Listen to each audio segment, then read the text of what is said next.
Thank you very much, Chair Lofgren. Speaker Pelosi has politicized and centralized control of the security in the United States Capitol. This can be seen through the implementation of fines for not wearing a mask on the House floor. It can be seen through metal detectors to enter the House chamber. And it can be seen through the extended closure to the public of the United States Capitol and the People's House. And unfortunately, it appears that this trend of politicization is getting worse. This isn't about the rank and file members of the Capitol Police who we all support. This is about leadership. There's been a concerning reports from the Capitol Police Intelligence Division investigating members of the public who are meeting with their elected representatives. There's also allegations that USCP is even investigating a lawmaker and photographing their office. It was discussed earlier. Let me be clear. I support the men and women of the Capitol Police, but many are feeling that Speaker Pelosi is using the Capitol Police as just another political tool in Washington. We cannot let this stand. It cannot continue.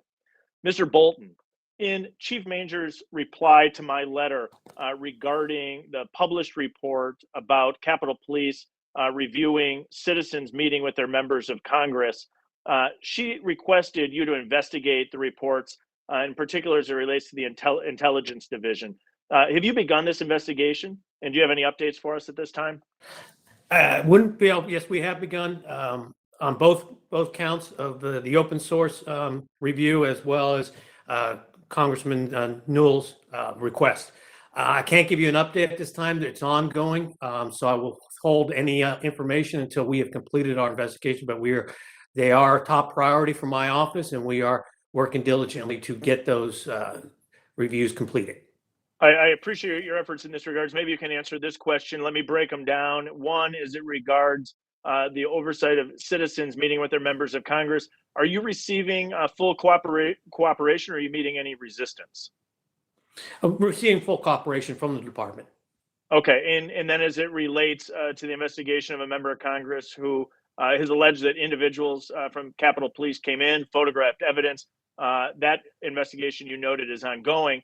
Are you receiving any resistance during that investigation, or are you receiving cooperation? We're receiving full cooperation at this time.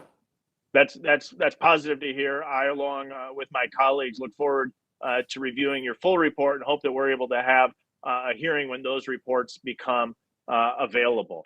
Let me continue with you, Mr. Bolton. One of the new policies put in place during the extended closure of the People's House, the United States Capitol, is that if a group of people or group of individuals want to meet with a lawmaker, the office has to send their names in ahead of time so that they can enter the building. Mr. Bolton, in your opinion, is there a security purpose or need for this type of closure? Well, it depends on what you're speaking. I think now that may be outside of my immediate purview, that those names are being submitted to the House Sergeant of Arms thing. So that's not within my purview of that.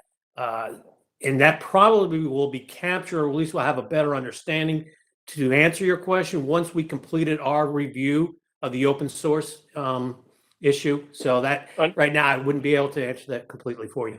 Understood. Mr. Schuman, do you believe that such a procedure would actually chill speech and limit individuals' opportunities to meet and speak with their member of Congress?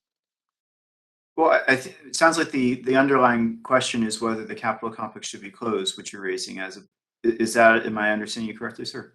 Yes, and the fact that for a citizen to meet with their member of Congress in a congressional office, the name of that individual needs to be submitted and recorded by Capitol Security.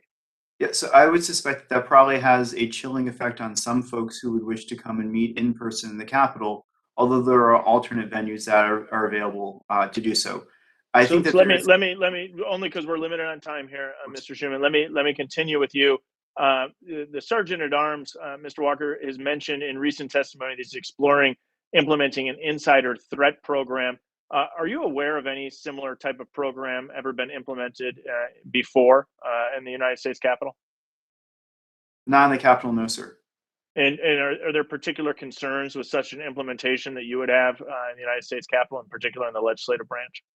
Yes, if implemented badly, like we saw, for example, recently with the Department of Commerce, an insider threat program could basically spin out of control. The concern. So I appreciate your concern. You highlight my concern. So, Madam Chair, here's my concern. The security apparatus of the United States Capitol, I think, is continuing to be politicized by Speaker Pelosi. There's a lot of questions. We're having a good conversation here. All of us support the men and women of the Capitol Police, but we're challenged by some of the leadership decisions we're seeing here in the United States Capitol. Appreciate you holding today's hearing. I hope we have more of these in the near future.